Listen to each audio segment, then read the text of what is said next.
የኢራን የውጭ ጉዳይ ሚኒስትር አባስ አራግቺ ከአሜሪካ ጋር የሰላም ስምምነት ላይ ለመድረስ እስራኤል ጦሯን ከሊባኖስ ማስወጣት እንደሚኖርባት ዳግም አሳሰቡ።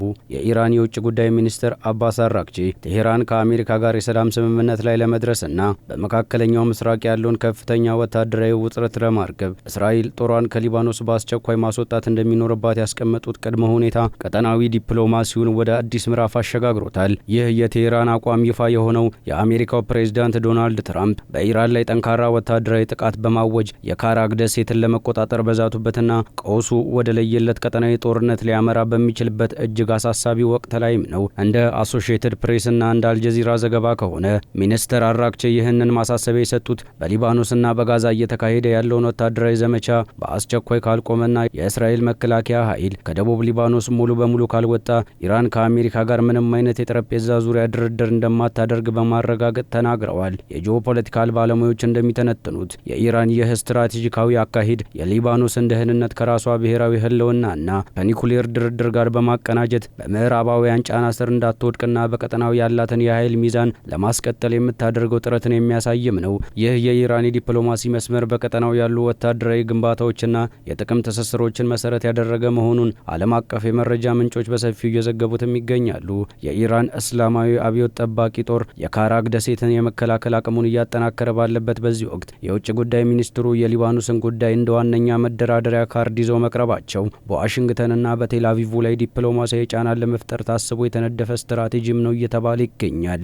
የለንደኑ ሮይተርስ የዜና ወኪል የኢራን የውስጥ ምንጮችን ጠቅሶ እንደዘገበው አባስ አራግቺ ይህንን መልእክት ለትራምፕ አስተዳደር ያስተላለፉት በተዘዋዋሪ የዲፕሎማሲ መስመሮችም ሲሆን አሜሪካ በእውነተኛ ሰላማዊ ፍላጎት ለመደራደር ከፈለገች መጀመሪያ የእስራኤል ጠባጫሪነትን መግታት እንዳለባትም አሳስበዋል። ይህ በእንዲህ እንዳለ የእስራኤል ጠቅላይ ሚኒስትር ቤንያሚን ኔታንያሁ ጦራቸው በሊባኖስ የሚያደርገውን እንቅስቃሴ እንደማያቆምና የሂዝቦላን ወታደራዊ መዋቅር ሙሉ በሙሉ እስኪፈርስ ድረስ ዘመቻው እንደሚቀጥል መግለጻቸውን የኢራን ቅድመ ሁኔታ ተፈጻሚነት እጅግ አዳጋጅ አድርጎታል። የአሜሪካ ደህንነትና የሚዲያ ምንጮች በበኩላቸው የኢራን ጥሪ በከፍተኛ ጥንቃቄና ጥርጣሬ እየተመለከቱ እንደሆነ ይፋ አድርገዋል። እንደ ሲኤንኤንና ዎል ስትሪት ጆርናል ዘገባዎች ከሆነ የትራምፕ አስተዳደር የኢራንን ጥያቄ የአሜሪካ ቀጥተኛ ወታደራዊ ጫናን ለመቀነስና ጊዜ ለመግዛት የተነደፈ የፖለቲካ ስልት አድርገውም ይፈርጃሉ።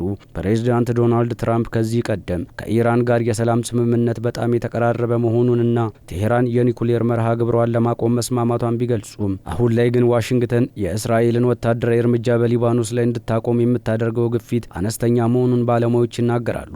የአሜሪካ የውጭ ጉዳይ ሚኒስትር ይፋዊ ባልሆነ መግለጫው የሊባኖስ ሉዓላዊነት መከበር እንዳለበት ቢያምንም የኢራን ቀጠናዊ ተላላኪዎችን ጥቃት እስካላስቆመ ድረስ ግን እስራኤል ራሷን የመከላከል መብት እንዳላት በመግለጽ የቴል አቪቭ ወታደራዊ ዘመቻ በተዘዋዋሪ ደግፈዋል። ይህ በእንዲህ እንዳለ ሩሲያና ቻይና የኢራንን የዲፕሎማሲ ጥሪና ያስቀመጠችውን ቅድመ ሁኔታ ሙሉ በሙሉ እንደሚደግፉም በይፋ አስታውቋል። የሩሲያው ታስ የዜና ወኪል እንደዘገበው የሩሲያ የውጭ ጉዳይ ሚኒስቴር ቃል አቀባይ ማሪያ ዛካሮቭ በሰጡት መግለጫ በመካከለኛው ምስራቅ ያለው ቀውስ ዘላቂ መፍትሄ ሊያገኝ የሚችለው በሊባኖስና በጋዛ ላይ የተሰነዘረውን ወታደራዊ ወረራ ሲቆም ብቻ እንደሆነ ገልጸዋል።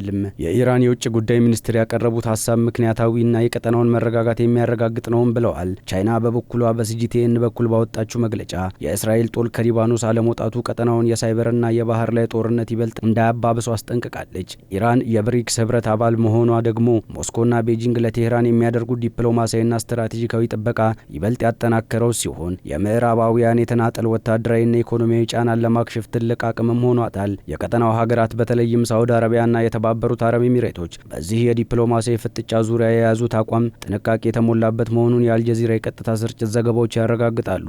እነዚህ የባህረ ሰላጤው ሀገራት ከዚህ ቀደም ከዋሽንግተን ጋር የጠበቀ ወታደራዊ ትብብር የነበራቸው ቢሆንም አሁን ግን የራሳቸውን የነዳጅ መሰረተ ልማቶች ከኢራን አጸፋዊ የሚሳኤል ጥቃት ለመጠበቅ ሲሉ የእስራኤል ጦር ከሊባኖስ እንዲወጣና የተኩስ አቁም እንዲደረግ በሚስጥር በመወዛወዝ ላይም ናቸው። የጂኦፖለቲካል ተንታኞች እንደሚጠቁሙት በሆርሙዝ ባህረ ሰላጤ ደህንነት በአሜሪካና በእስራኤል ወታደራዊ እቅድ ምክንያት አደጋ ላይ መውደቁ የባህረ ሰላጤው ሀገራት ከቴሄራን ጋር ቀጥተኛ የሰላም መንገድ እንዲመርጡ አስገድዷቸዋል። በመሆኑም የአባስ አራግቺ ጥሪ በቀጠናው አዲስ የዲፕሎማሲ ግንባር እየፈጠረም ሲሆን አሜሪካ በኢራን ላይ የምታደርገው ማንኛውንም የተናጠል ወታደራዊ እርምጃ ወይም ወረራ በዓለም አቀፍ ደረጃ ከፍተኛ የነዳጅ ዋጋ ግሽበትና ከባድ የሰብአዊ መብት ቀውስ ሊያስከትል እንደሚችልም የተባበሩት መንግስታት መድረክ ሳይቀር ማስጠንቀቂያ ሰጥቶበታል። የጂኦፖለቲካልና የውጭ ግንኙነት ባለሙያዎች እንደሚያመላክቱ የሚያመለክቱት። የኢራን የውጭ ጉዳይ ሚኒስትር አባስ አራግቺ የሊባኖስ ጉዳይ ከአሜሪካ ድርድር ጋር ማያያዛቸው ከፍተኛ ዲፕሎማሲያዊ ብልሃትነት የተሞላው ስልት ነውም እያሉ ይገኛሉ። ይህ አካሄድ የጥቅም ትስስር ስትራቴጂ ተብሎ የሚጠራ ሲሆን ኢራን የራሷን የኒኩሌርና የኢኮኖሚ ዋስትና ለማስከበር በቀጠናው ያላትን የመቋቋም ግንባር እንደ ዋነኛ መደራደሪያ ካርድ እየተጠቀመችበት መሆኑንም ያሳያል። የዋሽንግተን ፖለቲካዊ ተንታኞች በበኩላቸው የትራምፕ አስተዳደር በእስራኤል ላይ ያለውን ቁጥጥር ውስን መሆኑ ትልቅ የአሜሪካ ስልጣዊ አጣብቂኝ መፍጠሩንም ይገልጻሉ።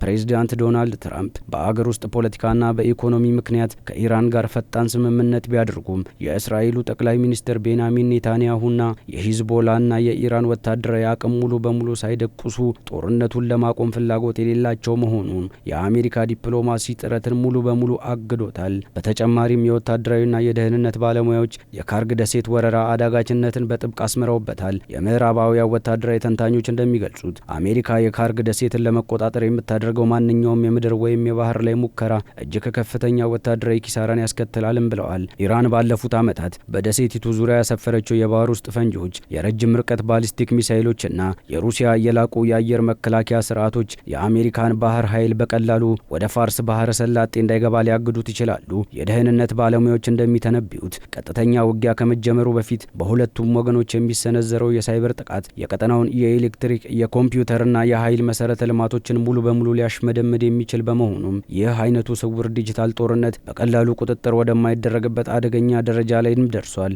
የዓለም ማህበረሰብ ይህንን አደገኛ የትራምፕ እቅድ በመቃወምና የአባስ አራግቺን ጥሪ መነሻ በማድረግ ወደ ጠረጴዛ ዙሪያ ዲፕሎማሲያዊ መንገድ መመለስ ብቸኛ አማራጭ እንደሆነ ባለሙያዎች በአንድ ድምጽ ይስማሙበታል።